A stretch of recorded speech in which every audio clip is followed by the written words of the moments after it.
Hello, my name is David Ritt, and I'm here today to talk to you about music and about my instrument that I use to play music, the trombone. Trombone's sort of a simple instrument. It goes down like this and back up, and then out here. It gets wider up here, which is why it's loud, and this we call the bell because it looks like a bell. Several hundred years ago, the ancestor of this trombone did exist. In fact, trombone means big trumpet. So the trumpets existed, but they were sort of simple trumpets. They were called bugles. And they were used usually in the army to signal people over long distances, longer than they would be able to yell. And they would play something like this.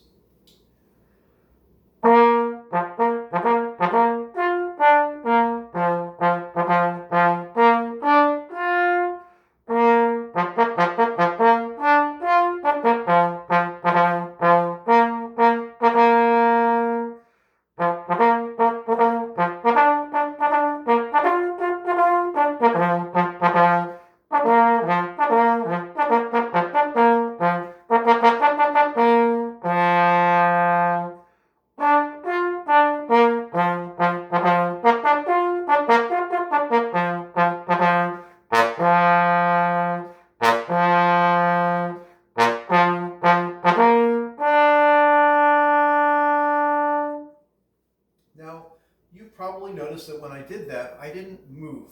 You couldn't see anything moving. So how do you think I was changing notes? A lot of times if I ask that question, people will say, you were blowing harder. But no, that's not it. I can blow hard, which makes it louder, or I can blow soft, which makes it softer. But I change notes in a different way. And that is using these little tiny muscles on the side of my mouth, which stretch my lips like rubber bands. For high notes, they get really, really snug.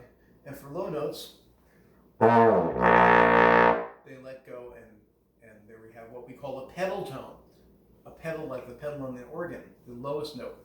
And that lowest note has all the upper notes invisibly inside it. So my lip, when I stretch it, automatically, I've been doing this so long I don't think about how to do it. My body just knows how to do it. If I want a certain note,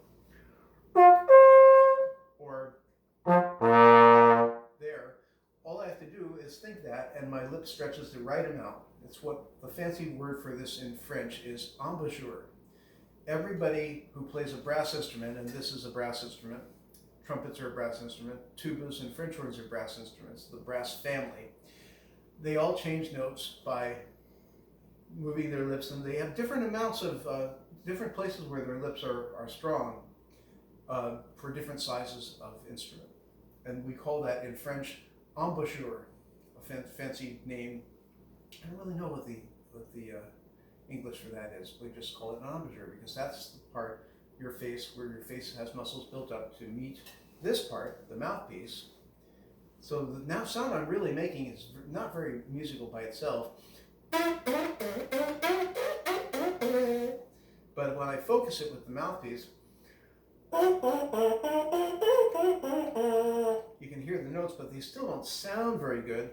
They don't have very good what we call tone. Tone is the particular sound that an instrument and the player of that instrument make together. And it's unique from one person to another. So when we take that same note and we put the mouthpiece in,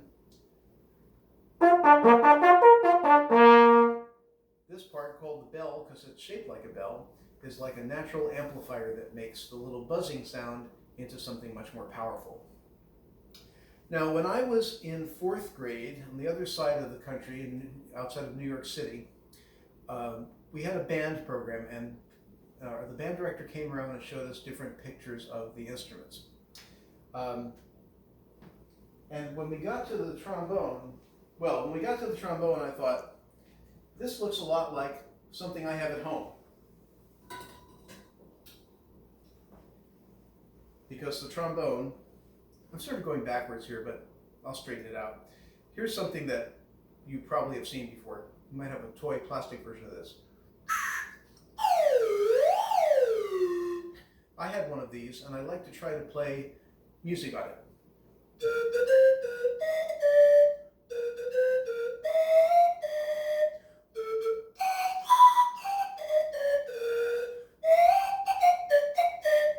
I could sort of do it, but not very well, because the notes were very close together. So when the band director came around to my fourth grade class and demonstrated instruments, I thought the trombone had this part that we call a slide. Now, remember when I played the first part of my demonstration for you, and I was just playing these notes.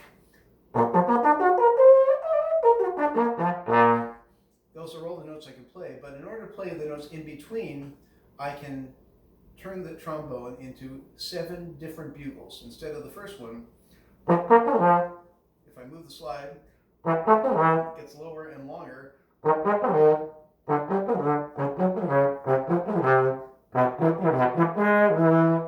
that way, by combining the slide and my embouchure,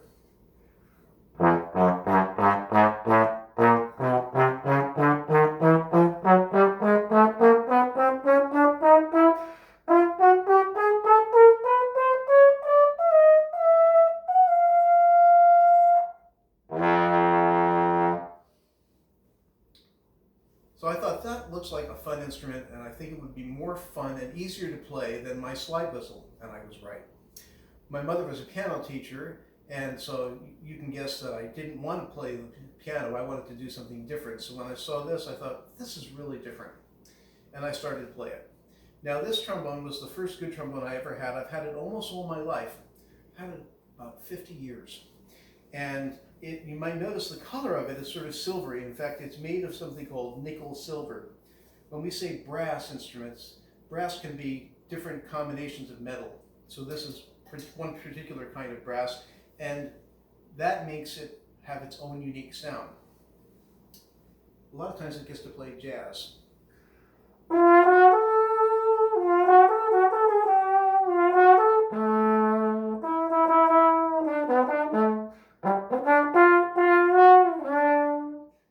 That by moving the slide from one bugle to the next without waiting in between, I can get this interesting sliding sound,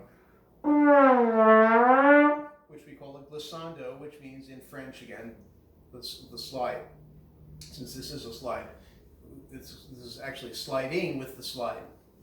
Also, we played band music with this, and I played in my elementary school, and then later on junior high school and high school, we'd play a lot of band music, like marches. You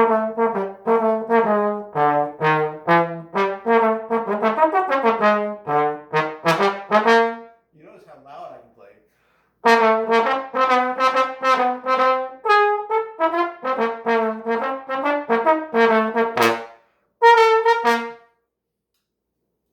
That's what we call a bright tone. A lot of times it's really hard to describe tone, but that's about as close as we can get. This is a very bright instrument, and we could also say that it has a lot of edge. So, boy, when I play that loud, everybody else will hear it. Sometimes that's good, and sometimes it's not. About halfway through my high school years, I found out, when I started studying with one particular teacher, that trombones had a lot of interesting music that's not band music, but orchestra music. And in order to play the orchestral music, we would use an instrument like this. It's the same length as that trombone. It plays the same notes, starting with the same low note.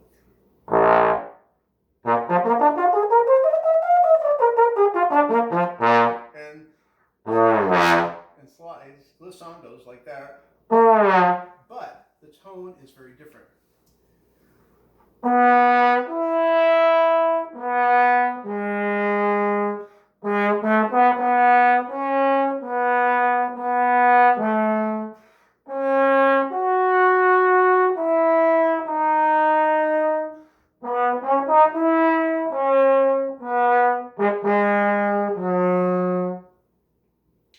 So this instrument is designed to be able to play softer or louder.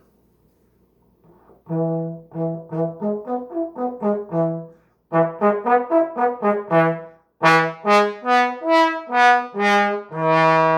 not be quite as bright as the other trombone, which is a slightly narrower tube and different metal. This metal has more copper in it, and that changes the sound.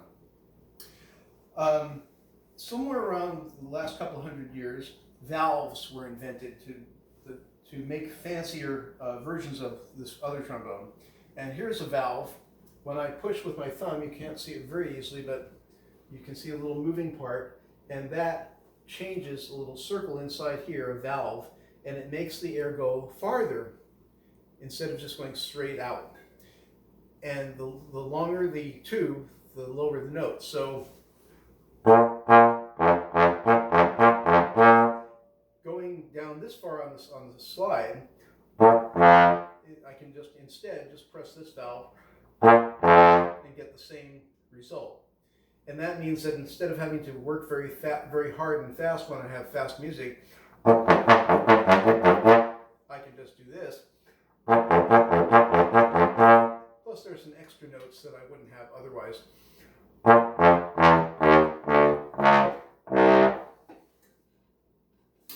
Whoops, that does come out, it's supposed to.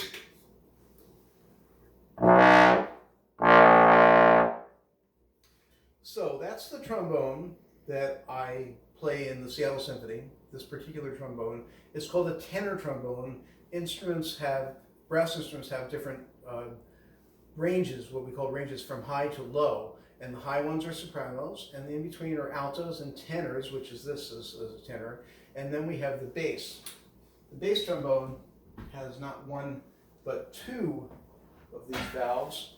And with combinations, we can have no valve, or one valve, or the other valve, or both valves. So that's 4 different keys I can play, 4 different bugles I can play without moving the slide at all.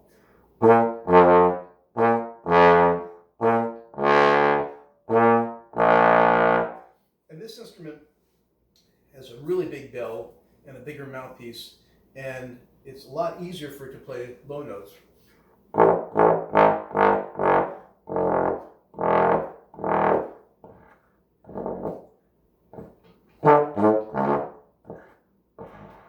Well, I can't get that note to work right now, but it is there. There it is. So that's the bass trombone. I own a bass trombone, but I don't usually play it. I usually play the tenor trombone. And just as we have bass and we have tenor, we need an instrument for the higher notes in a different tone. For old music written by early classical composers, that is a couple of hundred years ago, they were writing, and the trombones were at that point designed to help singers play more strongly. So this is an alto trombone. It would play along with the alto singers in a chorus. The bass trombone would be with the basses and the tenor with the tenors. This bugle is actually higher than the other ones.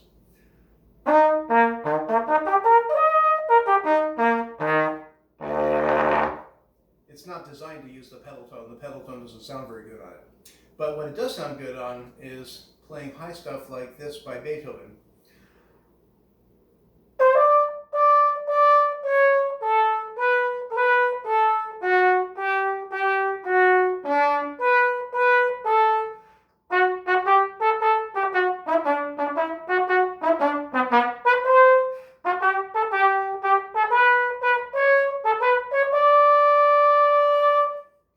Because it's so small and so short, it's a lot easier to play those high notes. Let's see. So those are the 4 trombones. I think that's all I want to show you today. And next time we will talk about some relatives of the trombone that have fancier looking valves. So I'll say goodbye now and talk to you soon. Bye-bye.